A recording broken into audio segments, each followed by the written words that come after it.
Good afternoon, and welcome to another Trilogy Talks. My name is Valerie Sanchez, and I am with Trilogy Group.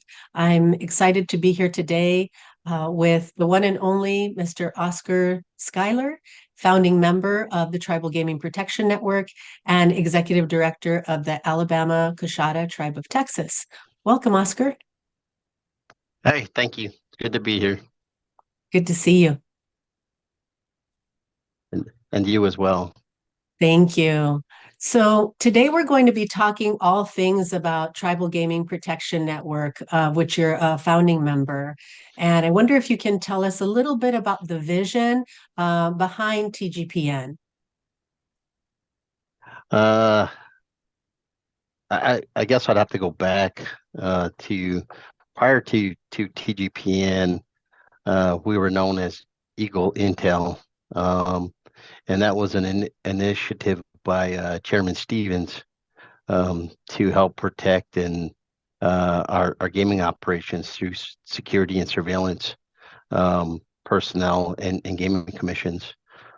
It wasn't until a few years later that we kind of refocused, and then they started going by Tribal Gaming Protection Network, so which encompassed everything aside from security and surveillance issues, so background investigation issues, anything with gaming commissions, kind of encompasses it all. Thank you for that. So really, TGPN was like another iteration, right, of what sounds like it started prior to.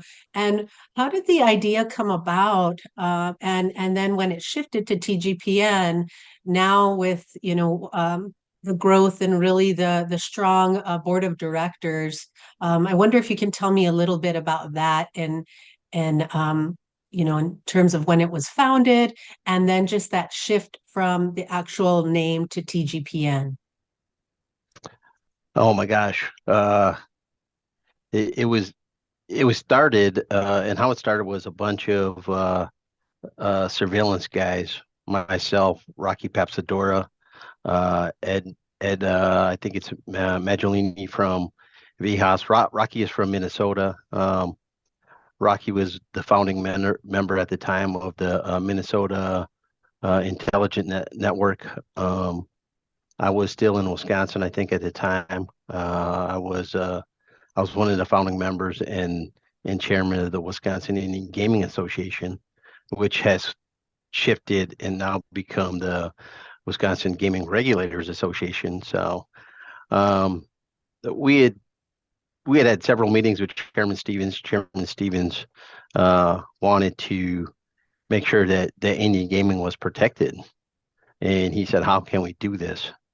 So a group of us got together and said, "This is how we can do it. We can have meetings. We can exchange at that time emails and still fax, I think." Um, and it just kind of went from there. Um, it's like anything, it starts up and then kind of comes back down. It kind of levels out. It kind of lost a little bit of momentum.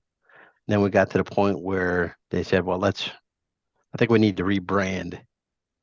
And they rebranded, and they came up with Tribal Gaming Protection Network. And then from there, it just kind of it took off. And it really took off under the leadership of Andrew Hofstetter at the time.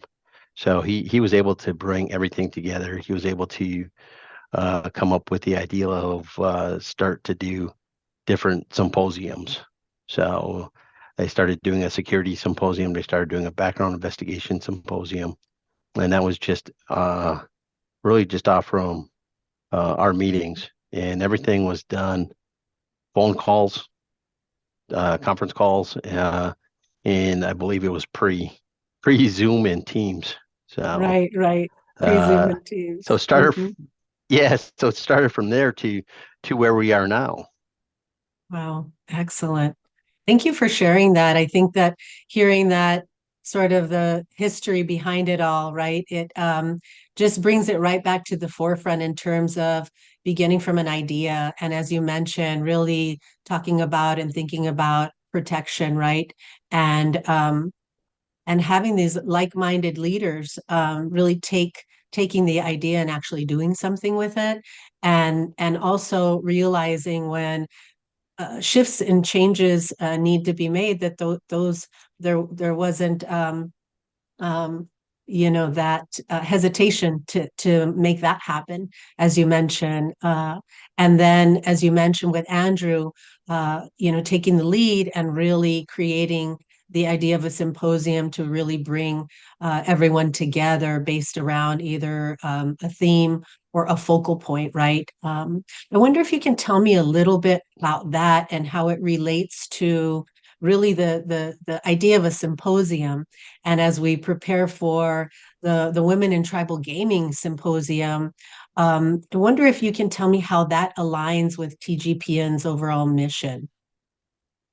Well, TGPN's overall mission is really to educate and to protect, so and the best way to really, I guess, with the women's symposium is really to go back to the beginning. So with the women's symposium, uh, I had just started at Morongo as the executive director, and I remember the date. This was in September of of 2015, and we were at an NTGCR conference in Milwaukee, Wisconsin, at Potawatomi. I was standing in a hallway, uh,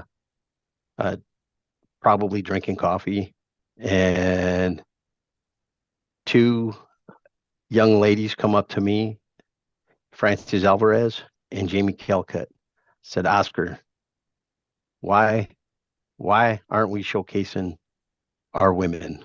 Why isn't there anything that uh, that's out there for us ladies?" And here's our thought: we want to put something together. We have enough women in this industry where we believe we can do something.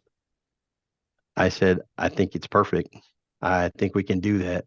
I said, and I'll host the first one at Morongo. So we all came together as a board. We brought that concept forward, and we made it happen. And in 2016, Morongo hosted the first women's symposium.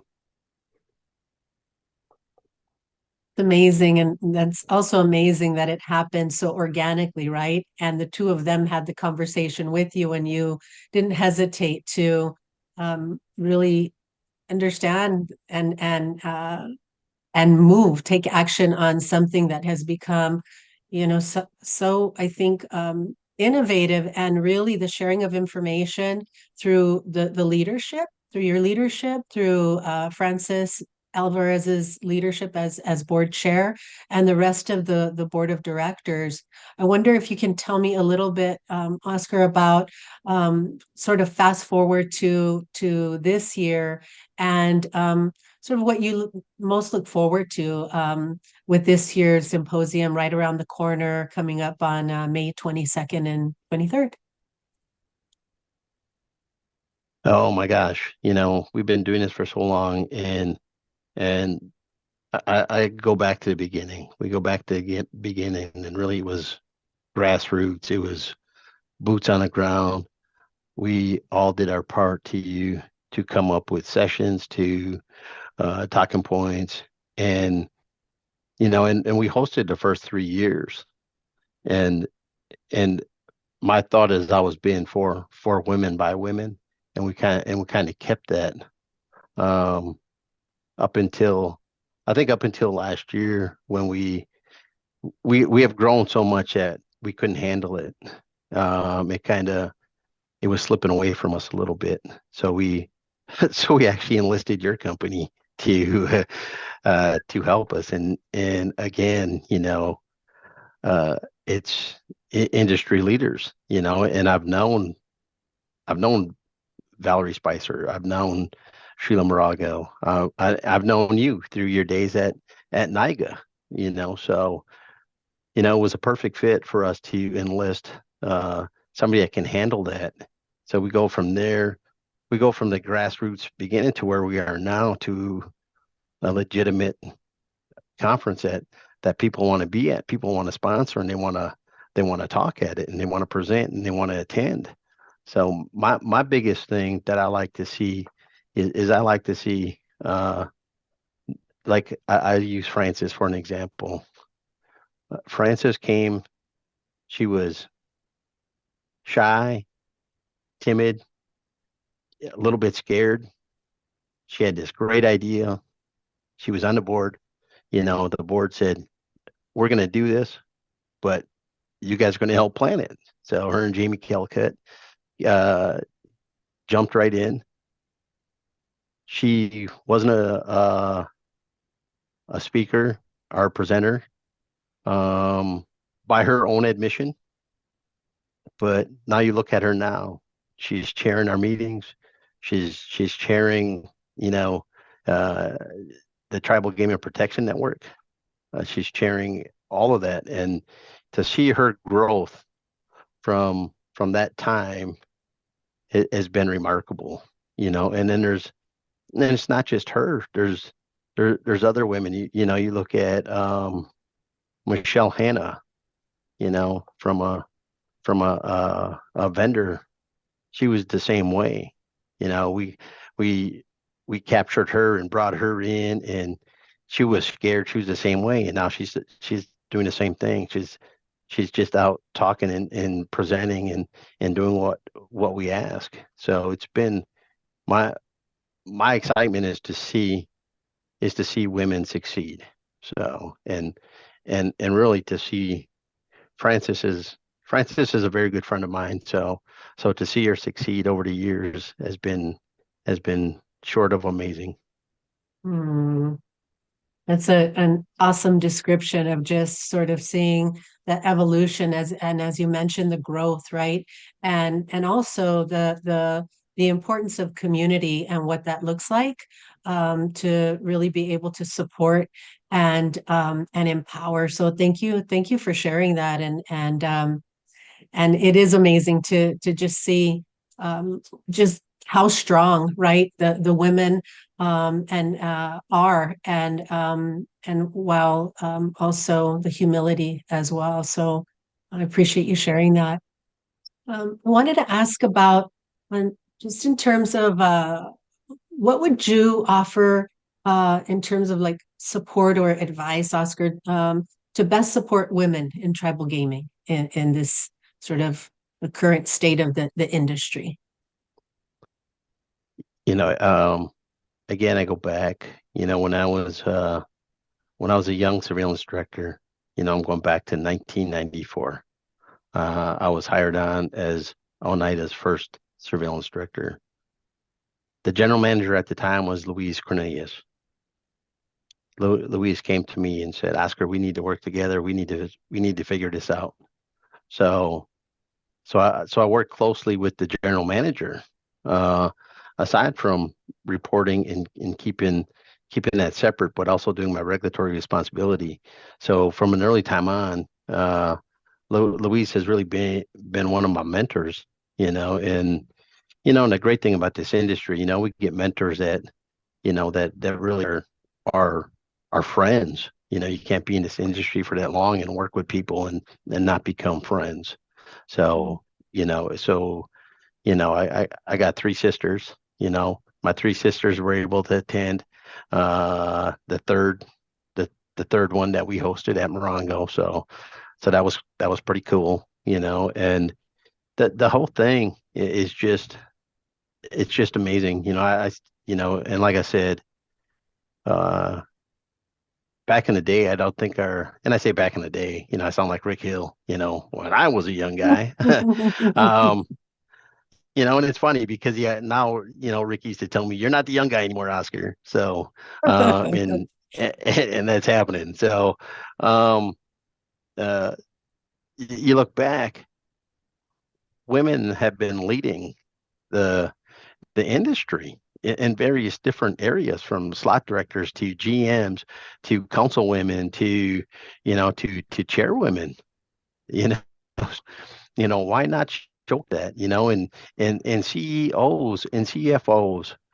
It's not always the men doing those jobs. It's our women, and 9 times out of 10, are these women they're having children. They're they're working. They're operating these multi-million dollar industries, companies, that we call casinos. So, so they're amazing, and I think they should be recognized in any way that we can, in any form that we can.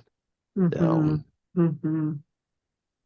Well, and because again, because of the leadership and because of TGPN, right? That's exactly what's going to happen, and what will be taking place here coming up in May 22nd and May 23rd is going to be the seventh, right? The seventh annual Women in Tribal Gaming Symposium at Gila River Resort and Casinos in the Gila River. Community, right, in Chandler, yes, Arizona. And so I hear you're going to be there and you're actually going to be moderating a panel. I am, and sorry, but it slips my mind on the panel that I'm going to be speaking on, and really from here, from Alabama, Kashada. Um, we get up and coming tribal leaders. We have a compliance manager right now who's going to be promoted to compliance director. She's the tribal member, and she started from the ground up. We have another compliance inspector, you know, and they're both Navy background, so they're both military background. And with that, we have our vice chairwoman is coming and speaking, and then four other councilwomen from our tribe is coming, Wow. and the chairman's been talking about coming, and I've been trying to encourage him to come because he said, I don't know if I can come because I heard it's for all, it's just for women. I said, no, that it'd be great to see you there. So Absolutely. so our government might be shut down for a few days just because we're all going to be at Gila River. Uh, well, I thank you for your time and for giving some great perspective on just how TGPN came to be.